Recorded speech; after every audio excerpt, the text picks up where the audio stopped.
Gah! Look! It's original. This patent is going to be exclusive rights to New York waterways for the next 20 years. Oh, thank you, sir. Good job.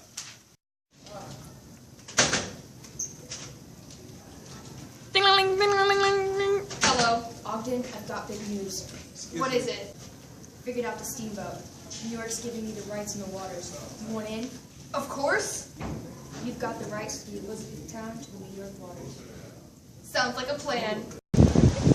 Hey, these are my waters. What the heck? No, I have a permit to be here. I'm taking you to court.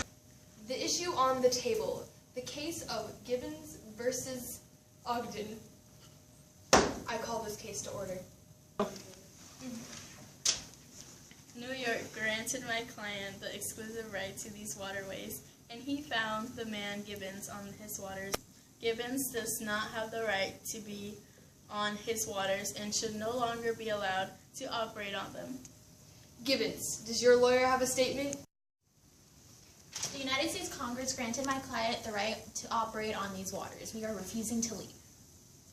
Yeah. I don't drive a boat. Are you insane? What the heck are you talking about?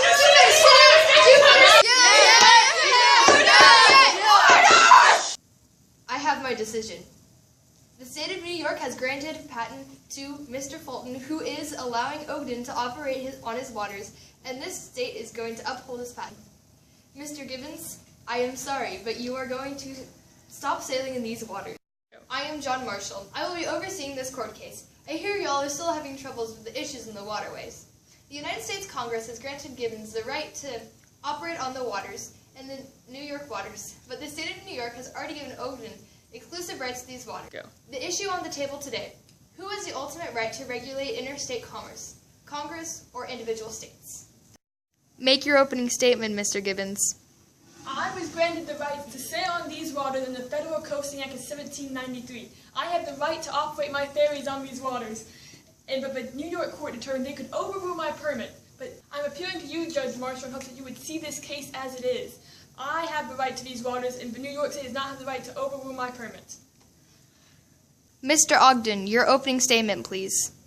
My good friend Robert Fulton was granted a monopoly over the waters of New York, and he has graciously extended the rights to me to operate on them. I appeal to you, Judge Marshall, to stop this man from operating my waters.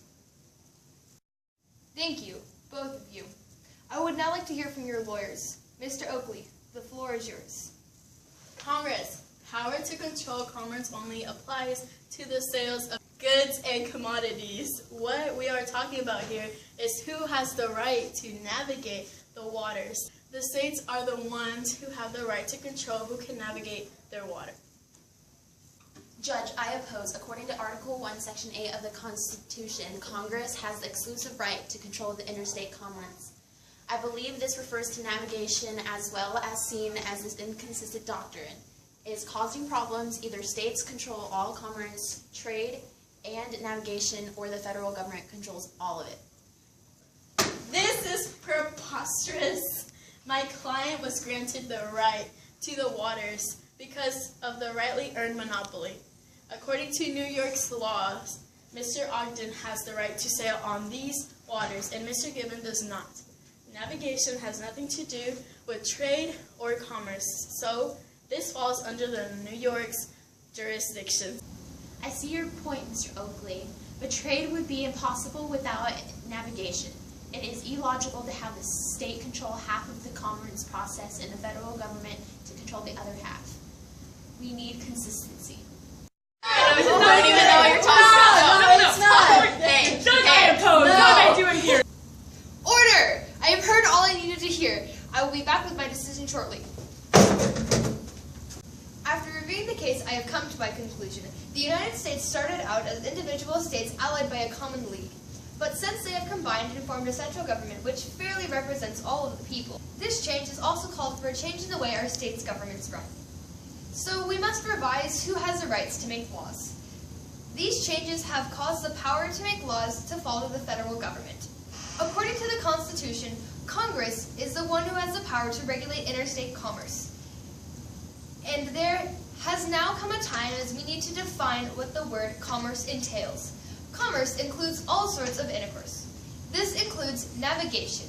If it did not, the government would have no power over which ships come into port. But since the beginning of our country, the government has had the power to do just that. Therefore, the navigation falls under the powers of the federal government.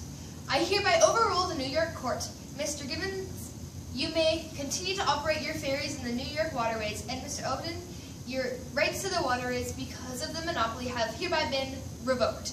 You heard it here, folks. Judge Marshall has just made his decision. He has reaffirmed the powers of Congress's rights over interstate commerce. He has set the definition of commerce to include navigation as well as trade and all other forms of intercourse. This decision has freed navigation from monopoly control and rightfully given the power back to Congress. In case you missed any of this exciting court case, here's a quick recap of what went on.